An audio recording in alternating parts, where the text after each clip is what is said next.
E nós tivemos nessa semana a aprovação da reforma da Previdência, agora a situação definida e agora é hora de os trabalhadores conferiram como podem ser atingidos pelas novas regras. Temos regras de transição para viabilizar uma situação um pouco melhor para quem vai se aposentar, para não ter uma mudança abrupta em relação à questão de idade, tempo de contribuição. Nós vamos falar sobre isso agora com uma convidada que temos aqui no estúdio, Cristiane Grano Reich, que é advogada especialista em direito do trabalho e previdenciário. Cristiane, bom dia. Bom dia, Denise. Que prazer estar aqui. E eu lembro que você pode participar da nossa conversa, prestação de serviço aqui na Jovem Pan, o número é 2870-9707, 2870-9707.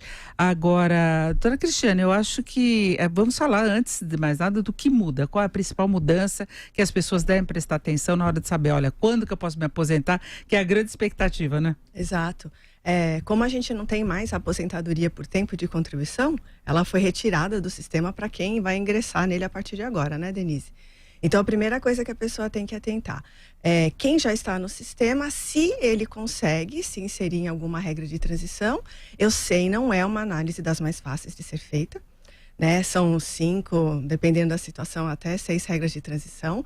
Ela pode não ser uma análise fácil, mas a gente acredita também que daqui a pouco o próprio governo, no site lá do INSS, deve colocar uma ferramenta já atualizada de acordo com a nova legislação.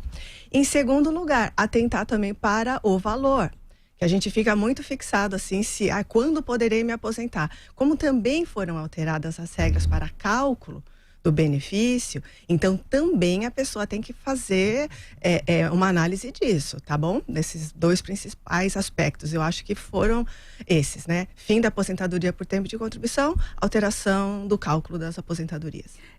Mas a transição permite até que a pessoa consiga escapar dessa novidade mínima, que foi a principal mudança que a Previdência quis colocar, né, com essa reforma, porque é uma maneira de evitar exatamente que as pessoas se aposentem muito cedo. Mas, doutora, já temos uma pergunta, vamos à participação aí do nosso ouvinte internauta. Quem está falando? Oi, bom dia. Meu nome é Renata. E aí, Renata, qual a sua dúvida? Eu tenho 46 anos e em 20 de dezembro eu completo 30 anos trabalhados. Na lei antiga, se eu fosse me aposentar agora, eu me aposentaria com 70% do salário do INSS. Com a lei nova, eu poderia me aposentar com 70% em dezembro ou vou ter que pagar o pedaço? Então, gente, é o que eu estou falando. Não é uma análise fácil, não é assim algo que se responda em 1 minuto, né? O que ela está falando, eu teria que ver a documentação dela, mas ela está falando que já tem o tempo mínimo. Então, se ela tem 30 anos de contribuição, ela consegue, a princípio, a primeira análise que se faz, ela estará inserida em regras de transição, tá? Aí, vamos supor, como ela faz, ela vai conseguir entrar na regra para quem estaria há 2 anos, porque ela já passou dos 28, ela já está nos 30. Por exemplo, nessa regra, entra o fator previdenciário ainda. Tem essa opção também, né? Então, é uma análise muito complexa. Aí a gente teria que inserir ela em mais, pelo menos 2 regrinhas aqui, e fazer o cálculo, né? Fazer o cálculo do valor ao final. Agora, certo? Quem tem o direito, por exemplo, do fator previdenciário, se trabalhar um tempo a mais, ela pode ter uma mudança desse cálculo? Vale também na nova regra de transição? Então, por isso que eu estou falando, eu acho que a principal atenção que a gente tem que ter, Denise, não é nem quando eu vou poder me aposentar, mas, na minha opinião, a maior atenção tem que ficar no valor dessa nova aposentadoria, e entra exatamente nesse aspecto que você está dizendo. Por exemplo, aquela regra do pedágio dos 50%, é a única que ainda vai ter o fator previdenciário. Só que, assim, todo cálculo de benefício previdenciário tem 2 etapas. A primeira etapa é fazer uma média, né? E agora, já acho que todo mundo já deve ter ouvido falar, para fazer essa primeira parte do cálculo, que é a média, você não descarta mais os 20% menores. Ok? Partindo daí, tem uma segunda parte no cálculo. Essa regra dos 50%, em cima disso, dessa primeira etapa, você aplica o fator previdenciário. Ela é jovem, com certeza o fator previdenciário ia derrubar o valor. Na nova regra, não. Como é que funciona? É assim, mulher aos 15 anos de contribuição aplica 60% sobre essa primeira etapa. Homem aos 20 anos, 60%. E cada ano que ele ultrapassa esses 15 ou 20, põe 2%. Então, a pessoa só vai chegar à totalidade dessa primeira parte da conta aos 40 anos se ele for homem, aos 35 se ele for mulher. Perfeito. Então talvez valha a pena esperar um pouco, né? Muitas vezes vale. Exatamente, porque senão você congela o teu benefício depois com isso. Eu lembro que você pode participar no 28709707 e nós já temos um outro ouvinte aí querendo fazer a pergunta. Quem está falando? Bom dia, doutora. Bom dia. Doutora, meu nome é Gideon Souza Santos e eu paguei INSS. Eu tô com 26 anos pago. E acontece que eu já estou com 63 anos. Para a aposentadoria é 65, não é isso? Olha, o que acontece?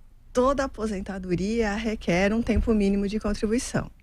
Então, para a idade, que no caso dele, ele não alcança o tempo de contribuição para se inserir em nenhuma dessas regras de transição. Então, seria realmente a aposentadoria por idade, que para ele, que já está no sistema, é 15 anos de contribuição. Então, ele já tem 15 anos de contribuição e ele já tem 65 anos, né? É isso que ele disse? 63, acho. O ouvinte está na linha?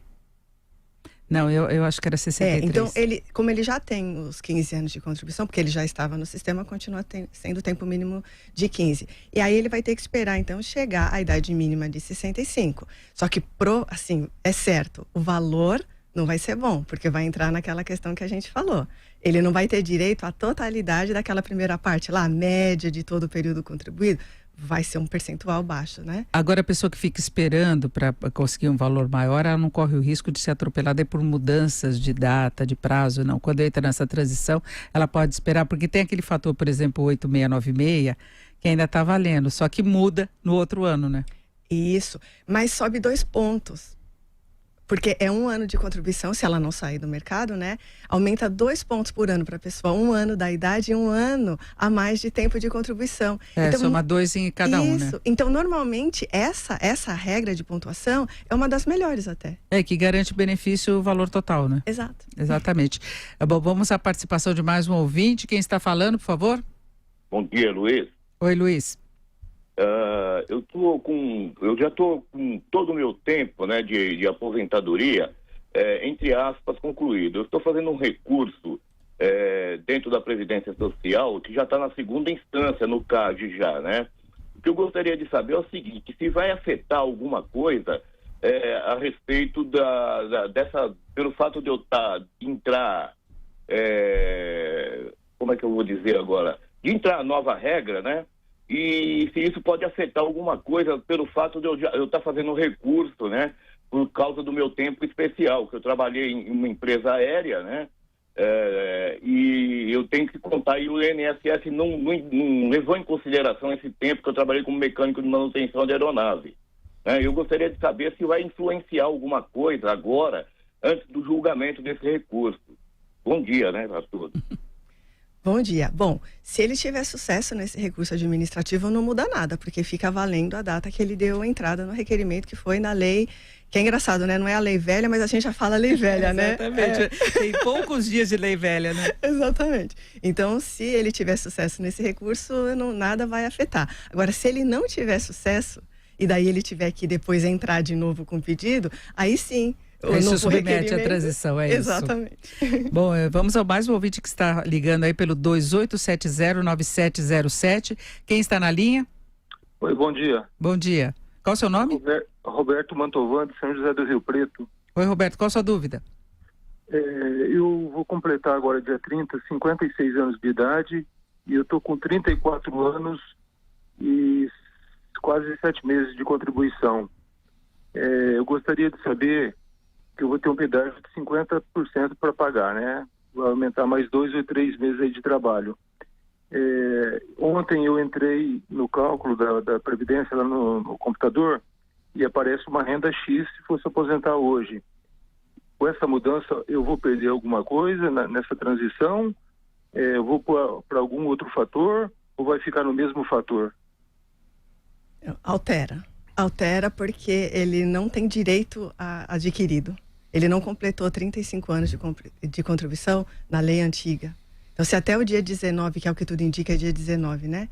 Que ela vai passar a vigia, que ela vai ser promulgada. Pelo menos a última. Ele não tinha chegado nos 35, é isso?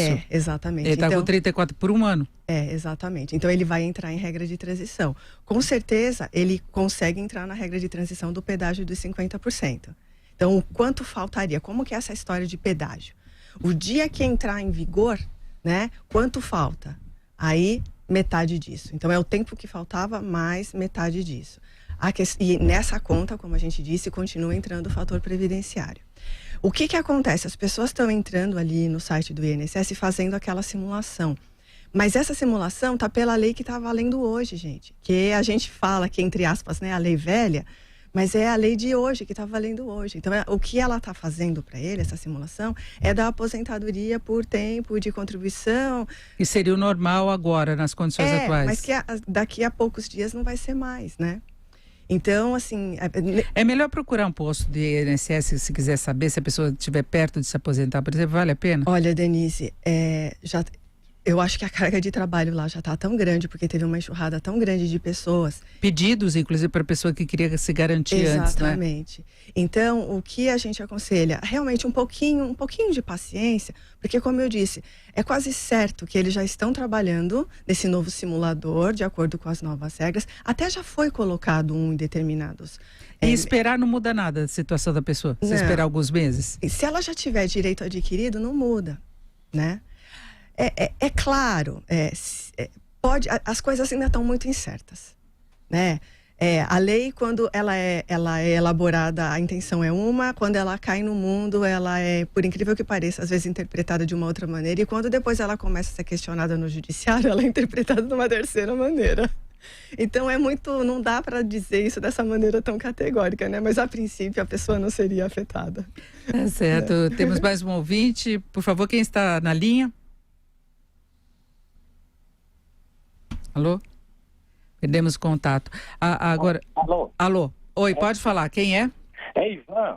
Oi, Ivan. Eu gostaria de saber da doutora que eu pago aquele meio microempreendedor. Aí eu pagando 15 anos, eu tenho 44 anos, eu pagando 15 anos, eu vou me aposentar com salário mínimo? Ele completaria 60 anos, é isso?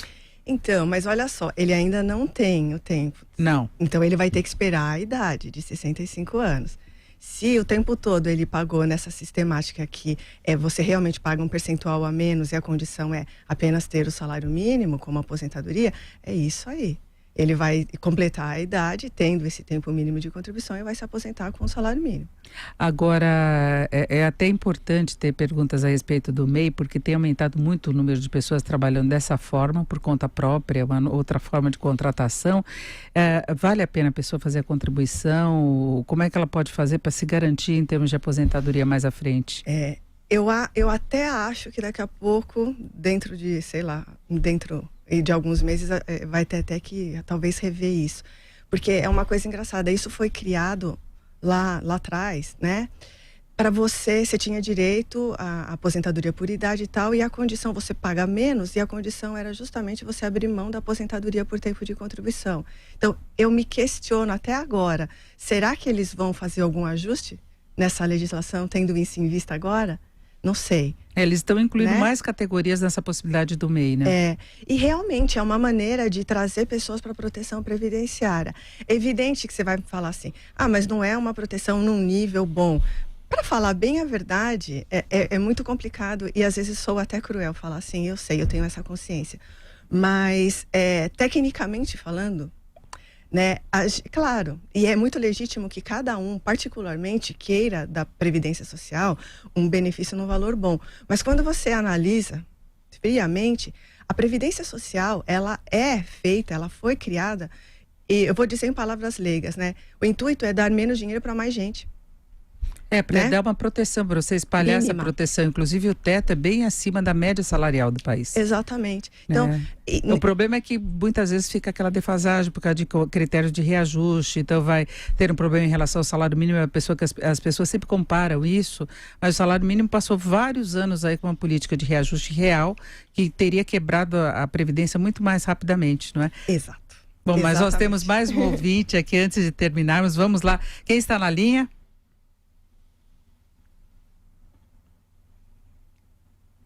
Alô, quem está na linha? Nós temos 3 ouvintes aí na linha que é para fazer perguntas. Agora você me ouve? Ouço sim. Oi, quem está falando? É seu nome? Taurides.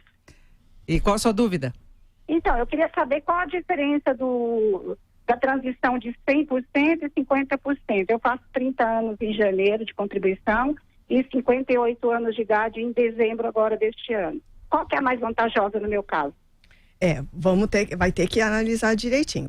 Primeiro lugar, a dos 50%, quanto tempo de contribuição a senhora tem? Vou fazer 30 em janeiro. Tá, você não consegue entrar na regra de transição. Você consegue entrar na regra de transição dos 50%, né? Porque a dos 50% para quem falta tá há menos de 2 anos. Como você já tem mais de 28, você conseguiria entrar nela. Então, é até inócuo aqui, porque ela já cumpriu os 30.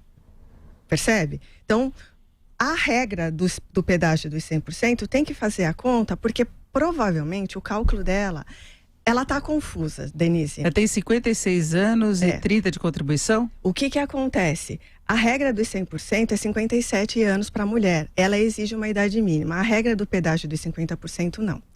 Contudo, como essa regra dos 100% foi colocada pela Câmara depois, a redação dela faz com que, e eu sei, talvez até haja divergência com relação a isso, mas para mim está muito claro, não entra nessa regra aqui aquele 60% mais 2 por mês.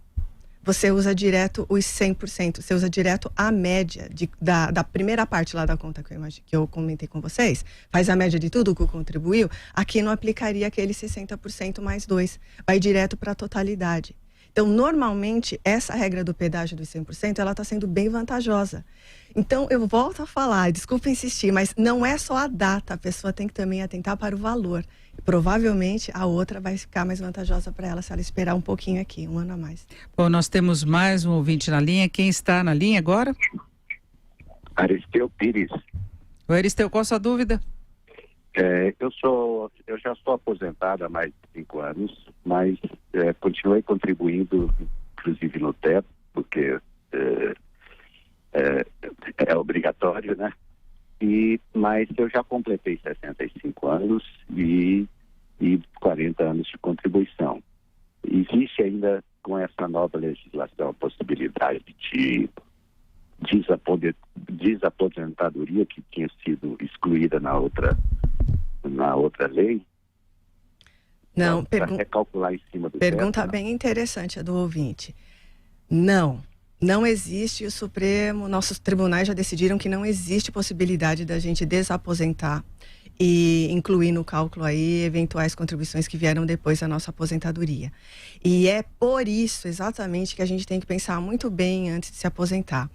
Veja só, a nossa Constituição, ela não proíbe de modo algum que a gente se aposente e continue trabalhando. Tem lá, né, que é o primado do trabalho que rege a República Federativa do Brasil. Por outro lado, é um princípio dos mais importantes no sistema de seguridade onde está a Previdência, a solidariedade. O que é essa solidariedade? Ela tem vários aspectos. Um deles é essa: toda a sociedade contribui para o sistema. Toda a sociedade é quem? É, por exemplo, a empresa. A empresa não recebe benefício previdenciário, né? Só recebe benefício previdenciário pessoa física, ela é pessoa jurídica. No entanto, ela contribui por se valer de mão de obra e contribui nos patamares muito mais altos do que o próprio trabalhador. Pelo mesmo princípio da solidariedade, quem já está aposentado é obrigado a continuar recolhendo contribuições para o sistema.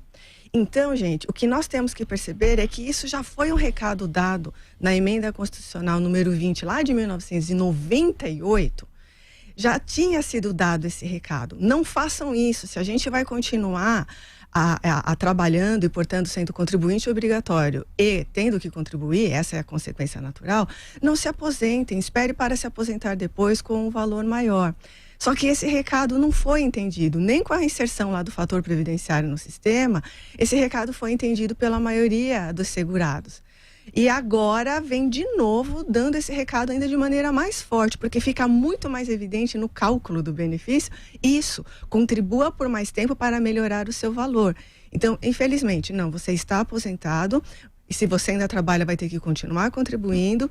E eu acho um pouco difícil, para não dizer muito, que os tribunais mudem de opinião e daqui a um tempo passem a dizer que é válida a desaposentação, tá? É pouquíssimo provável. Tem uma quantidade muito grande de pessoas que entraram na justiça pedindo a desaposentação. Isso traria um problema seríssimo para o sistema. Então, a não ser que haja uma decisão contrária a esse interesse de reorganização das finanças, não vai haver essa possibilidade. É o que a gente falava, a pessoa tem pressa de se aposentar, pega o valor menor, tem que continuar trabalhando depois, que é isso que acontece. E pior que incorpora esse dinheiro no salário, no rendimento do mês, aí quando for viver só com esse não consegue, né? Você está certíssima. E eu falo isso e a maioria das pessoas me ignora. Porque eu falo, gente, sabe... vale a pena quando a pessoa paga por conta própria, por exemplo, se é um empresário, aí ela está dando dinheiro para a Previdência, né? Então é melhor ficar aquele dinheiro para a contribuição e ajuda. Senão, vamos pensar no futuro, né? Você sabe que isso em direito previdenciário, a gente estuda isso logo no começo e tal, e esse fenômeno tem um nome chamado miopia social. Né? Que é a dificuldade que é inerente. É uma urgência de ter o reforço de caixa, Exato. né? Isso, falar eu quero, agora eu tenho direito, vai lá e não pensa depois a não correção, né? Exatamente. É isso, então nós contamos aqui com a presença da Cristiane Grano Reich, que é advogada especializada em direito do trabalho, direito previdenciário. Doutora Cristiane, muito obrigada, como sempre, ajudou muito assim os nossos ouvintes. Eu que agradeço, um prazer imenso estar aqui, né? Acho que, não sei, eu já estive aqui 3, 4 vezes, né? Exatamente. Sempre um prazer imenso. Com essa discussão toda da reforma e ainda vai continuar esse entendimento, né? Tomara, né? Eu falei, será que agora vai ser a última vez? Não sei. Teremos a oportunidade. Bom fim de semana. Eu agradeço. Obrigada igualmente.